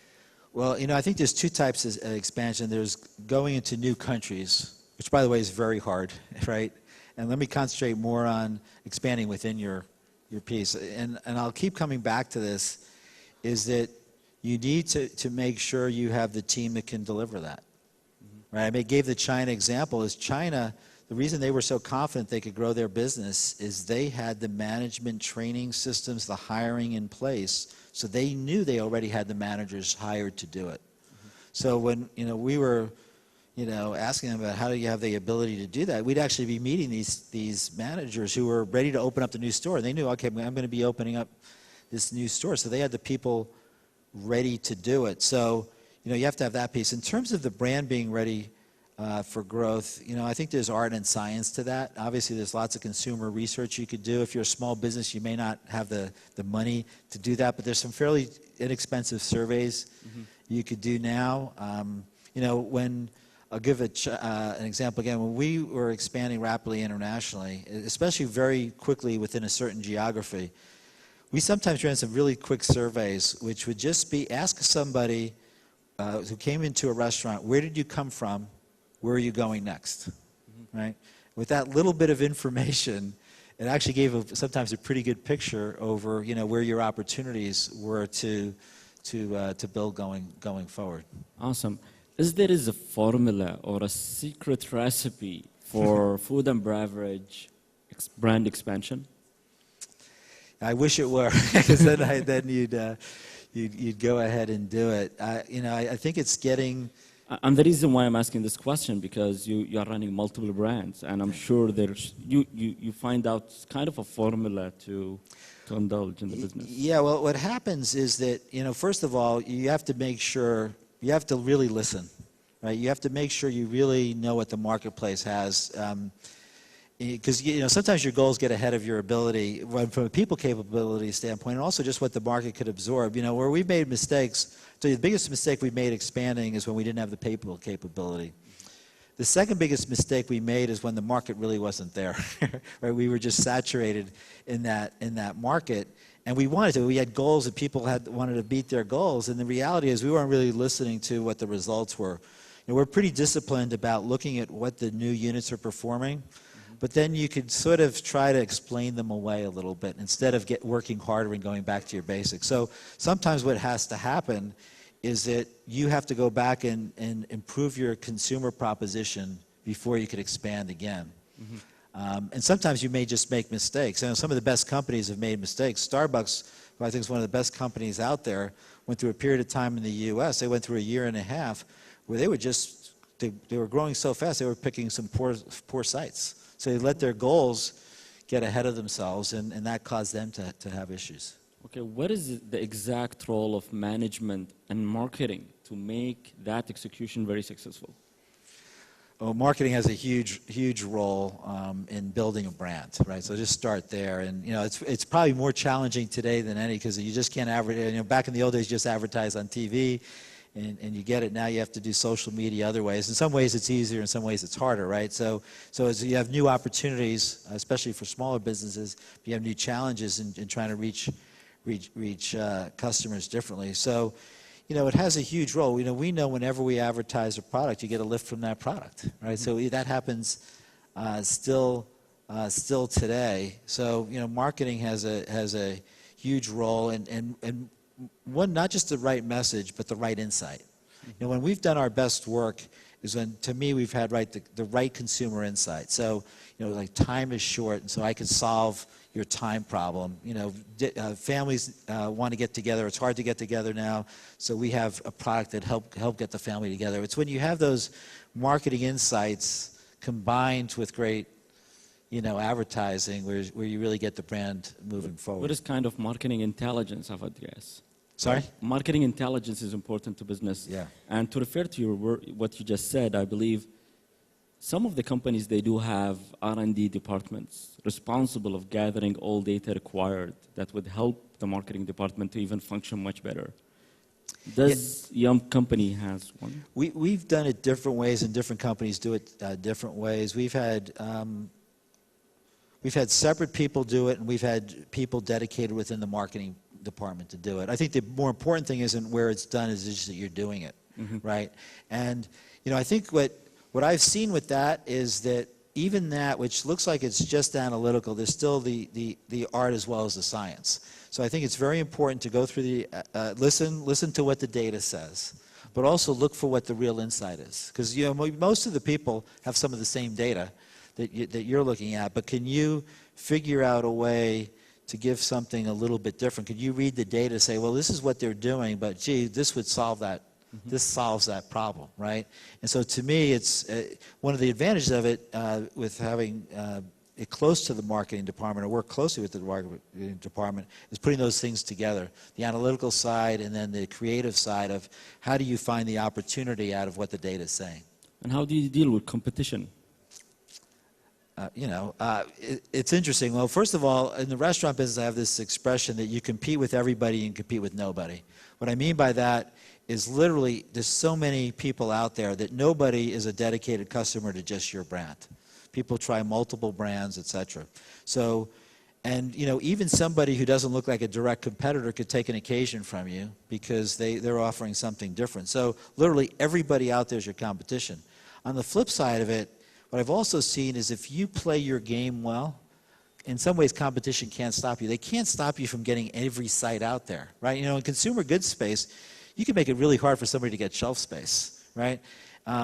In restaurant, you can't take every block, so if you have the right consumer proposition, the right business model, people really can't stop you, and that's the fun part of the business. What would be the one advice that you would give it to business owners to elevate and take their business to the next level? I'd still come back to team. If you want to take the business level to the next level, you're going to need the team that can do that.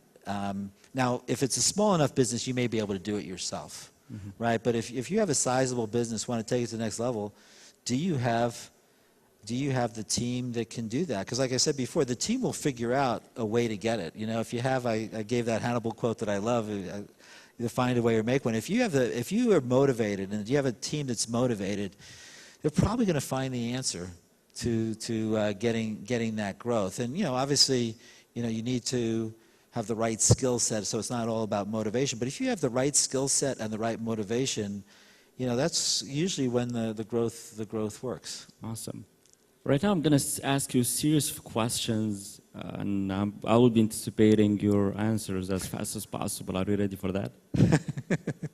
The lightning round? We'll see. We'll see. What is the best advice you ever received? Do the right thing.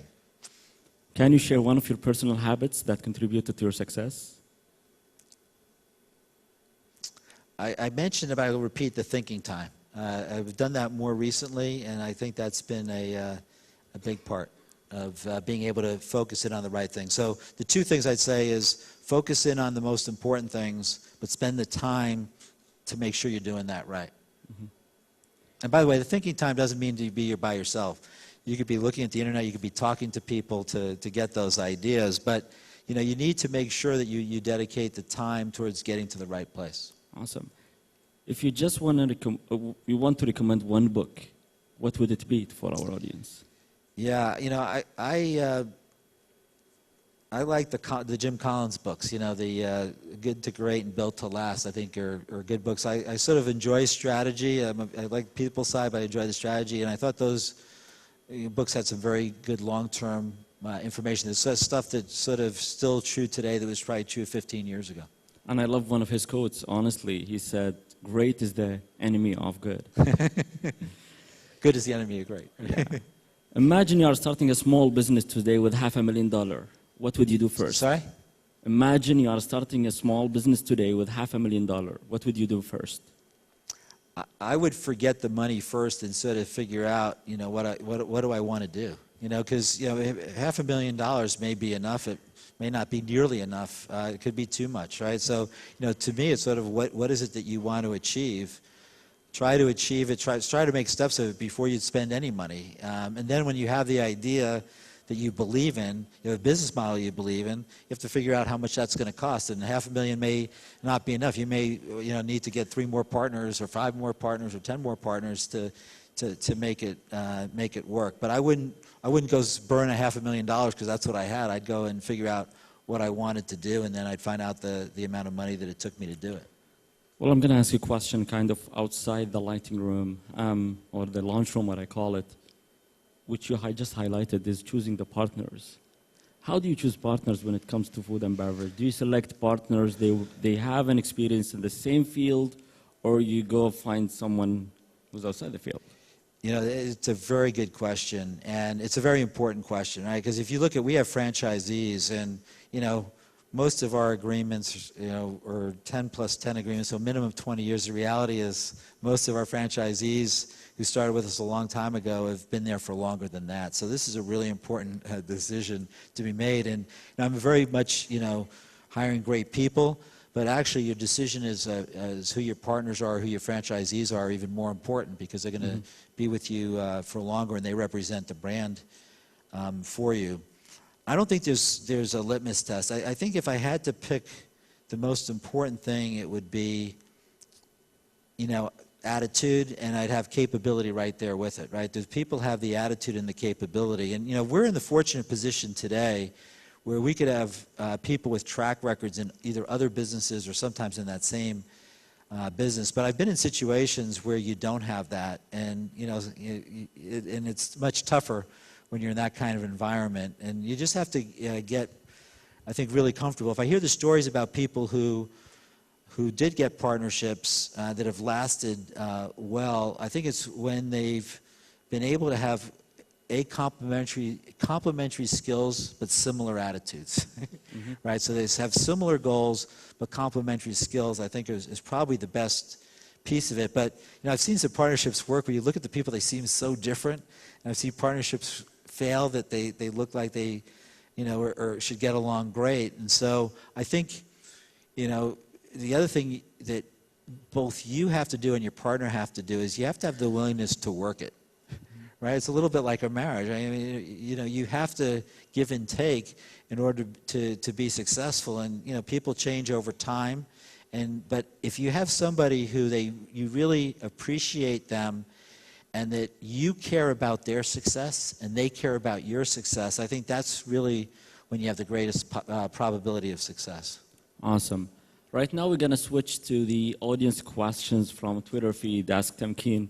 The first question from Nasser, he's asking, many of the restaurants that's in Kuwait, when it expands, the food quality actually decreases.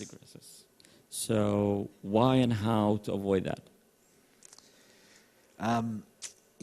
That comes down, I think there's two things that could contribute to that. I think that, first of all, I come back to, again, the people capability, so I've said that enough. Do you have the people who could run it as well? And the second is, you have to make sure your process is good enough. Sometimes, you know, you think you have great processes when you have, you know, one restaurant.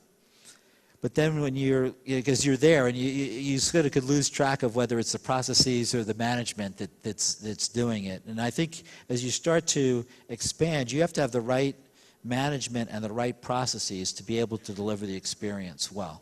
So, you know, I think that you need both of those. Obviously, I'm assuming that the consumer proposition is still there. You know, occasionally you'll have a concept that's too narrow for that. But I think the two biggest things is, do you have the processes and do you have the people to make sure that you could have the success. Awesome. Dear Rick, do you know that people get food poisoning from eating KFC in Kuwait? I hope not. It's funny, you sort of look at the hierarchies of needs in a restaurant, and always the first thing is food safety. We do a lot of work to try to get our food safety right from the supply chain perspective all the way down. Actually, our cooking process, usually is quite effective in dealing with that. So I'm not saying people have never gotten sick on our food, but I think it's a pretty rare event, and it's something that I would wager a company like McDonald's, KFC, it's a really good processes. It happens far, far, far, far lower percentage than it would in most restaurants. Awesome. السموحة ما أقدر أعطيك المايك لأن أعطيتك المايك راح أزعل ناس وايد. وأنا ما أبي أزعل أحد ولا ودي أزعلك، بس إذا عندك سؤالك يا ريت تكتبه، وممكن آخر شيء بعد شوي بريك راح يكون موجود ويجاوبك عليه. السموحة.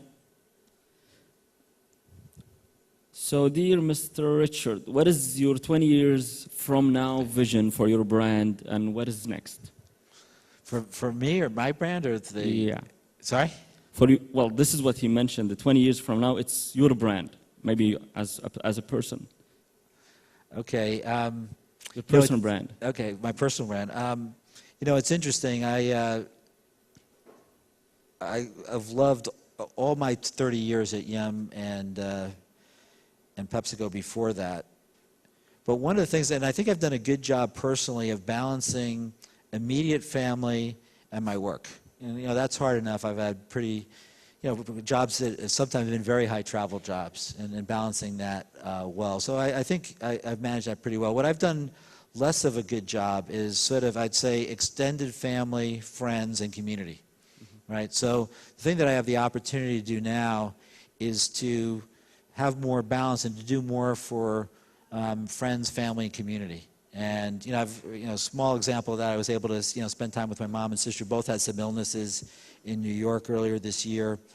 But I'm also working on an idea for charity right now, trying to match up finance talent with charities, volunteer finance talent with charities. So I'll probably do some entrepreneurish things in the future as well. But I want to be able to. Because I have the opportunity to do it, I want to be able to probably have more community impact than I've had historically. Awesome. Next question is in Arabic, but I'm going to translate it.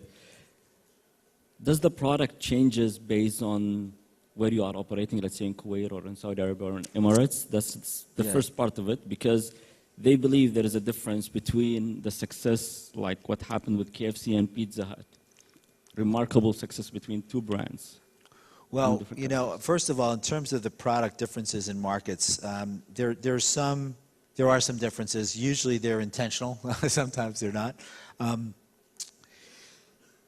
The core products are generally very similar. The differences in that would just be supply chain differences in certain markets versus other.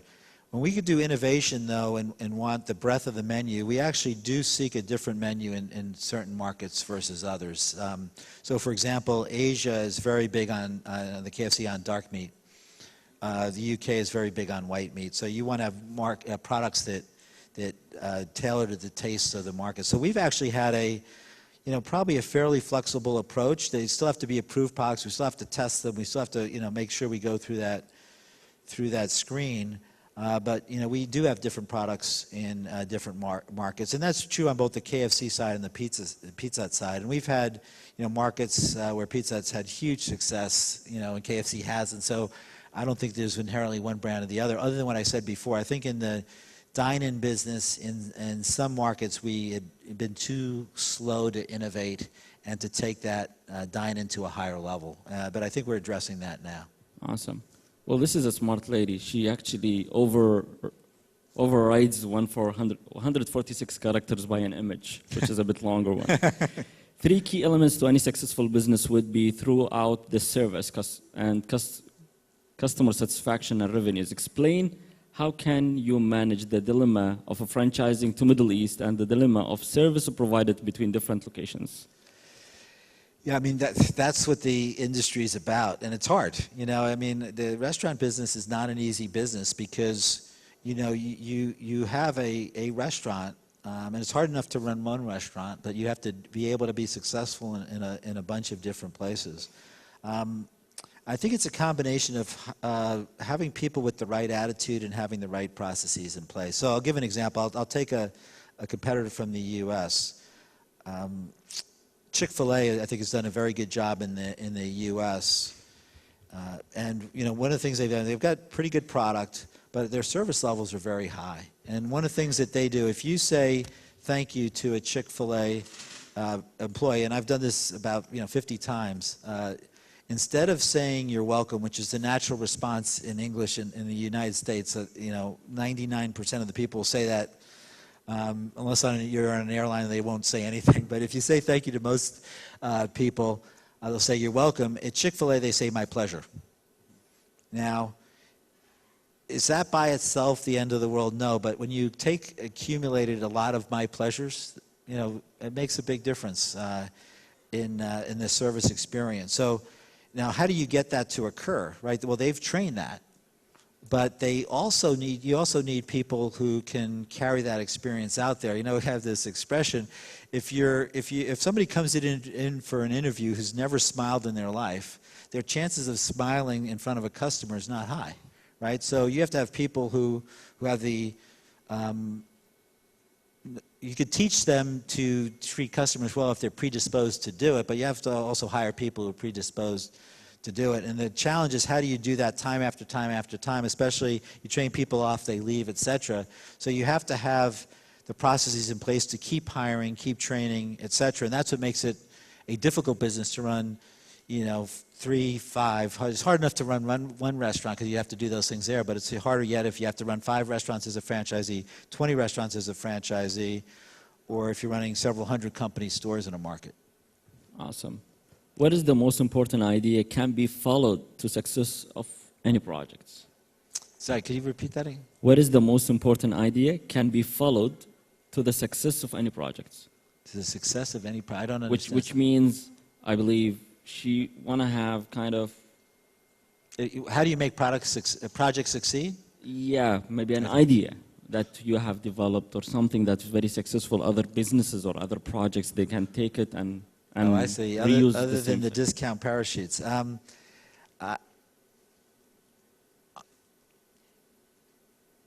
don't know if I have products, but I think I'd sort of maybe have some advice of where to hunt, right? And, I think that where to hunt, I think there's a lot of opportunity right now in being able to give people better information quickly, right? I mean, there's so many things now on digital space, et cetera, that can give people information well, but it's not that easy to digest. So I think one area to hunt is, how do you digest information for people, or have a product that gives people information quickly? Ed Renzi was talking yesterday about some simple surveys that they have out there. I think there's opportunities for doing that kind of work in a lot of places, because people have access to doing things that are that they didn't have access before. Right? And there's starting to be more and more businesses like that, but I think that opportunity is going to get bigger and bigger over time versus smaller and smaller over time. Awesome. What is the most important factor to make your team or to build your team? I think it's really to show people that you care about their success and development. If you ask people their opinion on something before you act, first of all, they feel part of the process, they feel more ownership, and they also feel valued. I was talking to a group earlier today, and the biggest reason people leave companies is usually because either they don't like their boss or they don't feel valued. Similarly, the most loyal employees that I've seen feel that their contribution's valued. And so to me, the best thing you could do is to sincerely, and by the way, you have to walk the talk on this, right? But sincerely care about whether the people you have are successful, and that you listen to them, that you want to involve them in the business and the decision-making process. It doesn't mean you're going to do everything they say, but that they feel that they have ownership in the outcome. If KFC, for example, were not in Kuwait yet, what is the procedure to bring it to Kuwait? Well, we're fortunate now. If you look at the countries we're not in now, we usually get a bunch of people interested in so that a lot of people approach us. Now, I think what you always want to do, it's sort of like hiring people. You don't want to just go with the people who approach you. You want to see who's out there and so forth. And, it's easier for us now, but I still say it's still hard. What I mean by that, it's still hard for us to start a new brand in a new country. We're pretty good at it, but, we don't have a 100% success rate when we go and do it. But the process basically is you talk to people, you ultimately send in an application, but it's more the interviewing process that occurs in the vetting process of who would be the best business partner. And we look at their experience, we look at their attitude, we look at their financial capability. All of those things would be the biggest factors. What are the main techniques in franchising and expanding in a business? The main what themes? Techniques. Well, again, it's probably the identification of the partners and building up the business model. Building a strong business model is not easy, right? You got to keep making sure that you have the ability to do that, so that you want to make sure if you're franchising to somebody else, you really want to make sure they're successful. Where some people have gotten into issues is if they try to expand a model that's not successful, they try to expand it into areas that are not successful. So, for example, you may have a business that works well in what I call an A trade zone. Right? So it really works on what we call Main Street and Main Street. But that concept may not work around the corner, right? And so what you don't want to do is franchise to somebody who's a new franchisee in a new type of location that you've never done before. On the other hand, I think most people will take the business risk of, okay, this location feels a lot like this other location, right? So to me, first thing you want to do is you want to expand on your strengths, build on your strengths. So, Yum's strength was emerging market, but in a local, what's your strength? Build that out first, right? Before you try to go to some places that your brand may or may not expand. When you get big enough, then you could try a location there. I'll give, it was interesting. The China team had so much success in Tier 1, Tier 2, Tier 3 cities, but I remember they were anguished about entering what they called a Tier 4 city. Going back and forth, and I finally just thought, listen, because they were worried what happens with tests. I said, listen, don't worry about the 6. Just do 5 or 6 of them, and see how they do. We won't count them. They didn't want to ruin their track record. We won't count them in your track record. Just see how they do. It turned out they were able to succeed in those markets. In fact, those markets became some of the best markets for that. But I would not put a franchisee in that position. I think that, or if I did, I'd really make sure that they understood the risk involved in it. So what you want to do is get the risk reward right when you go to that second location, third location, etc. You're going to make some mistakes, but you really don't want your mistake to be your second location. You're in much better shape to make your mistake your 10th location than your second location. Awesome. How do you react if your family, friends, beloved ones holding you back from expanding your business? How would they be holding you back? I mean, it depends how they're holding you back. I mean, if it's a personal lifestyle thing, I think you have to wrestle that one to the ground. That's a personal piece. In other words, your family says, "I don't want you to expand because I won't see you." Right? I think that's something that you just have to figure out what your priorities are, and sort through that. If they're holding you back from a business standpoint, it's harder, right? We say you can't fire your family, right? It's harder to fire your kids, right? So it becomes harder from a practical standpoint. I think sometimes what is good is for both parties to hear advice from a third party. Because what happens, I've seen in these family situations, is you both think you're right? And there's right on both sides, right? But the challenge is, okay, can you get somebody to really help you see the other side of the argument, the other side of the thing, and see if you could come up with an agreement? And I think sometimes in a weird way, I've seen people harder on their family than they would be with a third party. And so if you could sometimes bring a third party into the equation, it could sometimes help. But I know that, it could get challenging at times. Next question. Which one should come first? Start even without a very strong team, or completion of a strong and homogeneous team? Second. Second. Doubt, double weapon, because if it could kill you, it could kill the business or take it to the next level. Would you risk your business by it? I come back. I think it depends. I think what your goals are and what your how do you minimize your risk? What I mean by that is, first of all, if you have a goal to run a big business, you're going to take more chances than if you just want to make a certain amount of income. So I think one is, what's your tolerance level? But the other thing is, how do you reduce your risk? I gave that example before. If you have a location that's working, or a business that's working, to take it to the next level, okay, is there something you could do to increase your confidence level? Is there either a test you could do, or is there something you can try to figure out whether you have the capability of doing that or not? Now, sometimes, it's time to sort of, as the phrase, put up or shut up. And then I think that really depends on individual judgment on, yes, I believe that this has a 70% chance of being successful. I'm willing to take the risk if it's not successful. Next question. How to control the franchise quality overseas? Yeah. Obviously we spend a lot of time on that. A lot of other companies spend a lot of time on that. And it's really making sure you have the processes that work, and there's a way of getting feedback from customers, whether that's there or not. So, for example, there's been different versions of it, but I'll talk about one version that's easy to explain. We do market checks called CHAMPS tests in our restaurants, and that tests for, it's an acronym, it tests for cleanliness, hospitality, accuracy of order, maintenance, product quality, speed of service, right? So we're able to see those scores across markets, and the people are supposed to do certain tests on that. We have other ways of doing more operationalized tests, etc.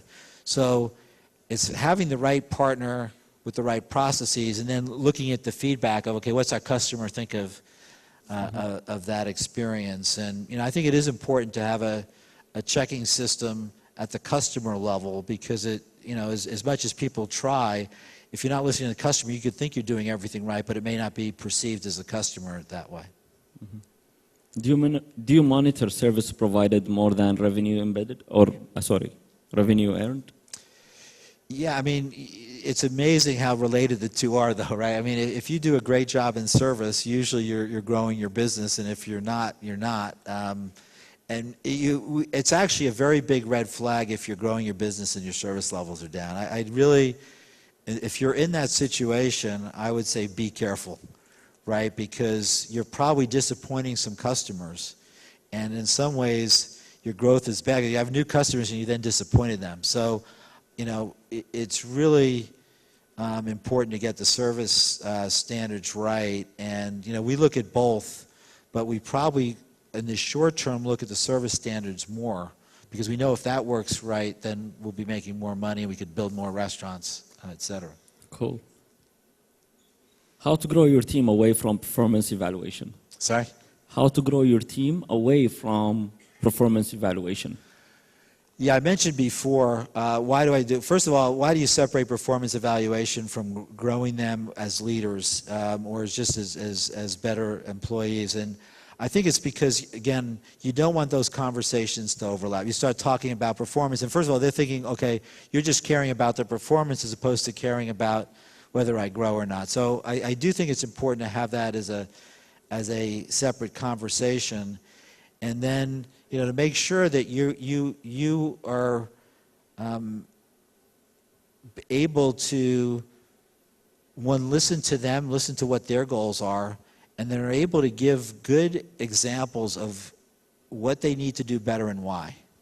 Right? So it's very hard. If you give general advice, general feedback to somebody, sometimes they take it really well, but sometimes they say, I'm not sure, I don't, so often, can you give an example? Right? And so trying to give an example of what you mean is important. And then also, sometimes you're trying to develop somebody. You could tell somebody you have to develop it. It may not be for their current job. It may be for the next job. And really explaining to them why it's important for you to have that skill. So if somebody says, listen, I'd like to go into public relations, well, they better be able to be a good communicator, right? So you'd want to say, listen, what can we do to develop your communication skills now so that, you could reach your goal? So I think trying to make sure that you're working on the skills that will be important for success now and in the future is a key component, as well as just making sure that you really are bringing good examples as to what you mean by growth. Awesome. Fatma, there is a book called, actually a business model called Top Grading, How to Build Your Team. It's an amazing book. I highly recommend you read it. How to choose the franchisee or the franchiser without a Shai'a Group, which is one of the famous companies in franchising in Kuwait over here. Do you think the market in the Middle East will be improving that fast? Will be what? Will be improving that fast? I'm very bullish long term. I think one of the things that you're going to have ups and downs in the economy. And an economy in the Middle East also still pretty dependent on oil. You're going to have some ups and downs. But you still look at, I look at just coming back to the Middle East every few years, and you just see the growth in the infrastructure. You see the growth in the concepts that are occurring here. And, you saw the growth numbers that I showed on the Middle East. And I think over time, I don't see why that's going to continue. I think there's going to be more population growth. I think that people are going to, get more and more sophisticated. And that provides opportunities for people. So, I have every reason to believe that, in the long term, this part of the region will continue to grow. It's more penetrated than some areas around the world. That's definitely true, but it's less penetrated than others. So, if there's economic growth, then, there's obviously lots of opportunities for franchising. And, I think there'll be long-term economic growth. I think you'll have years that are better than others. Awesome. What are some self-traits that made you successful? Some traits? Mm-hmm.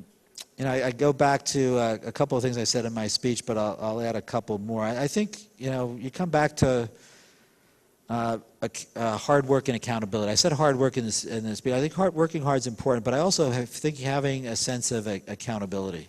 That I always feel that, hey, if I'm supposed to do something, I expect it to be at a high level. Mm-hmm. So I think having high standards is important as a trait, and then being able to work to reach those standards. And then as you get, I think one thing that I have that gets back to learning. I say it's important to be a learner, right? And it's also, though, important to apply that learning. And I think, I've done a pretty good job of that. Because, I have this phrase, if you're learning for the sake of learning, that's what they do at a university, right? But in business, you want to learn and put that learning into action. And so I'd say being a learner, but also figuring out how that learning can either help you in another market or help you develop, or trying to take learning from one market to the other. So it's not just learning, but it's figuring out how to apply that learning, which I think I've gotten better at over time, and I think that's been part of what I'm proud of. What do you mean by do the right thing? Yeah, do the right thing and do it the right way. First of all, the first basic thing is integrity, right? If you do the right thing, that means my expectation of myself and others is that you're going to be honest and fair, right? And so the first thing is it's the integrity part of doing the right thing. The second part of doing the right thing is doing what's right for the business, not what's right for your function, not what's right for you personally, doing what's right for the business. And for the business, that includes the employees, includes the customers, right? So are you doing what's right for your customers and for your employees? And you have to sort of, like I say, walk the talk on that in terms of, hey, I will, do what's right for the customer even if I make a little less money. I will talk to this person who's gotten an idea that they had that we didn't go with, explain to them why we didn't go with that idea. So I think it's taking the time to treat people the way you'd like to be treated and doing it in a high integrity way. It's also, I think, important. I mentioned doing what's right for the business. It's also being willing to make the tough decisions, but also do it in a way that you could put yourself in the other person's shoes. Because I don't want people to think, oh, doing the right thing is just about, you know, getting along. Because sometimes doing the right thing is hard. Awesome. If you received a franchisee request, when is the best time to expand internationally? Is there any right time of franchising? You know, in our world, it's probably just as economy is starting to get ready. Because, you know, we're in a lot of countries, so we're probably not if I think our concepts is probably not the right place to do it, you know, because we're in so many. But for us, it's sort of a lot of African countries are where we're going because we think the time is right there, that they're going to have economic growth. If I were to look at where would be the next country, if I had one business, where would be the next country I'd expand, I'd say the country that's most like the one that you've had success in, right? So there's two criteria, right? One would be what's the biggest opportunity, and the other would be what's the closest to what I've already succeeded in. And if I had to err between the two, early on I'd probably err to the one that's closest to what I've experienced in, because then I'm more likely to be successful, and then I could go to the bigger opportunity later. For a big company, we have the ability to go after the biggest opportunity, but if I were smaller, I'd want to be successful in a second location, second country that's more like my current one than someplace very different. So if I had a successful business in Kuwait, even though China is a huge opportunity, I wouldn't go to China next. I'd go to Saudi. I'd go to UAE. You know, I'd go to those types of countries, Bahrain. Awesome. Why some of the successful local restaurants in the U.S. avoiding the franchising sometimes? Or what, the franchising? Avoiding franchising. Avoiding? It's interesting. You know, I've now learned different models work well. You know, and so there's two elements of it. The nature behind the question, there are a lot of concepts that are 100% company-owned. There are a lot of concepts that are actually 100% franchised. And then there's some people like us who have mixed ownership. I don't think there's necessarily a right answer. I used to think, oh, our model's the right model. Well, it's a different model. For us, as a global company, we think it's better to have multiple ownership options because it gives us the ability to grow and succeed. So, you know, we wouldn't have the wherewithal to, even today with all our research, to really do well in some African countries, some small countries where we couldn't get scale. That would be appropriate. We do have the ability in China to have a big business there, and so we've elected that company ownership. If you have company ownership only, then if you want to go to other countries, in my opinion, it's just much harder. Because then you have to open up operations in that country. You have to hire a bunch of local people, etc. You can do it, but there aren't a lot of people who've been successful growing in multiple countries with just a company-owned model. I can't think of anybody who's had a lot of countries. Now, you could get into certain regions doing that. So, you know, you could have some success in the Middle East. You could have success in a few countries doing that. But if you want to expand quickly and do it that way, it's very expensive. And you're trying to build a lot of capability quickly. And I mentioned to you, when we do it, you know, we're comfortable not making money for 10 years.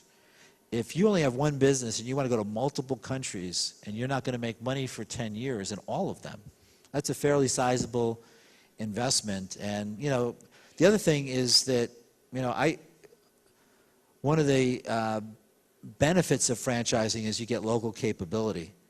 And you could hire that as well if you want to be company ownership. It just takes longer. So you have to have a lot of money, a lot of patience to do that model. And what's interesting, because you know, why haven't other retailers done it? Because a lot of retailers in the U.S., very successful retailers, have not expanded outside the U.S. And I think part of their barrier has been that they really only know how to run a company-owned operation. And now the opportunity's been taken by locals, so it's harder to start. What is the competitive advantage of Yum brand? Does Yum have any CSR activities in Kuwait or planning for any? To be honest, I really can't speak to the CSR in Kuwait. I do know that, we saw last night, they do have a program where, they're opening stores with the hearing impaired, and I think that that's great in Egypt. They want to bring that into Kuwait, so hopefully we'll be able to do something there. In terms of YUM, corporate social responsibility piece of it, probably the biggest thing we did on a global level is our program with the United Nations World Food Program. And, one of the mission that we have is to be the defining global company that feeds the world. And so, we mean that in two ways. One, we're a restaurant company, we feed the world, but, the charity that we have on a global basis, excuse me, is the United Nations Food Program. Sorry, excuse me. And, we have a period of time where we take donations around the world and give it to that. And we think that's in our sort of sweet spot because, we're in the food business, and, we think that's a great way to alleviate hunger. We also have a lot of people around the world, and, a very big program in the U.S. where we donate food before it goes bad. And so if we have unsold product, we're able to give that to people who are hungry as well. So our biggest thing is hunger, but, in today's world, you have to go beyond that and be good corporate citizens, et cetera. And, I think we do a pretty good job of that, but it's something you always have to keep getting better at. Do you still have the energy to take some more questions? Sorry? Do you have the energy for more questions? Sure. Awesome. The question is, does the audience have the energy for more questions? If the secret of success is passion, how do you enforce your passion for your business throughout the years? Throughout the years or throughout? Throughout the year. Throughout the years to come. I think the people who have the passion, it's not that hard, because it's a passion, right? So I think that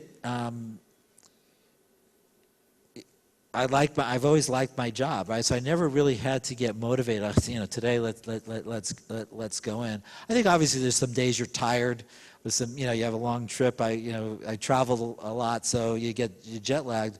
But I didn't really have to trick myself into having the passion. I do think that what's important as you get more senior is if you do have some days where you're not as high up as others, you do have to get yourself out of it, because people are looking at you for motivation. Some people try to read the boss's moods, and you don't want them to think that they can't approach you because you're in a bad mood today, right? So, I think that I'm fortunate. I mentioned the positive outlook that my parents, I think, instilled upon me. It comes fairly natural for me. If it doesn't come natural for you, I think for the benefit of the people who work for you, you have to figure out how to become approachable all the time, because if you're not approachable, it gets back to people will not then give you the feedback. They won't tell you when they think you're making a mistake, and all of a sudden you're going to start making mistakes. Then you'll really be in a bad mood, right? So I do think you have to figure out,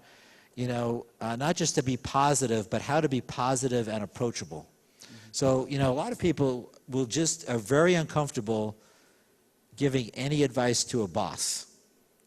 And a lot of people think, by the way, the boss doesn't want the advice. So I do think you have to go out of your way to make people know you really want to hear from them. So one of the things that I'll do at a meeting is I will often, if we're trying to make a decision or recommendation, I'll get the recommendation, but I'll ask some people, and it may be somebody very junior in the room, what's your opinion?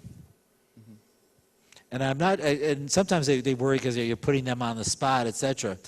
But the reason I do that is I want to show people that, one is that we're going to listen to their point of view, but two, I want you to start to develop a point of view, right? And I think that if you have passion, you're more naturally going to be interested in doing that. And then, hopefully, if you combine that passion with being approachable, then your employees will pick up on that passion even more. Because the real trick to me isn't how do you keep your passion, it's how do you make sure your team keeps the passion, because that's really where the power is. Awesome. On behalf of myself and Tmkeen and the audience, thank you so much for answering all those questions in a record time. Let's give him a big hand, guys. He did a great job. Thank you. Thank you very much. Thank you. Thank you. Great job.